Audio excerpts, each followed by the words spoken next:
22 sentyabrda Orset'in suuda Ukrainalı pilot Nadezhda Savchenka'nın işini dinläp başladı. Savchenka 2014-nji ýylda günnor Ukrainada 2 Orsetli jurnalistin ölümüne gatnaşmakda aýplanyp suud edilýär.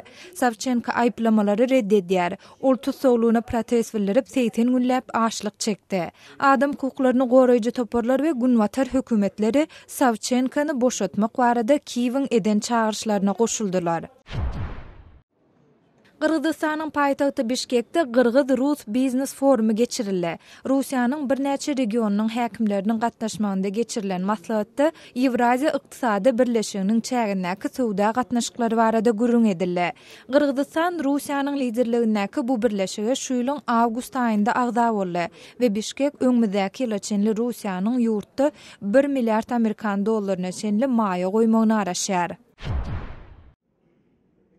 Täjikistanyň paýtagty Duşanbede Birleşen Ştatlaryň harwylary Täjikistanyly, Owganistanyly, Pakistanly we Mongoliýaly kärdeşler bilen birlikde harwy türgenleşik çärelerini geçirdiler. Bu türgenleşik çäreleri Birleşen Milletler Ulamasynyň parahatçylygy saklaýyş missiýasynyň bir bölegi hökmünde geçirilýär.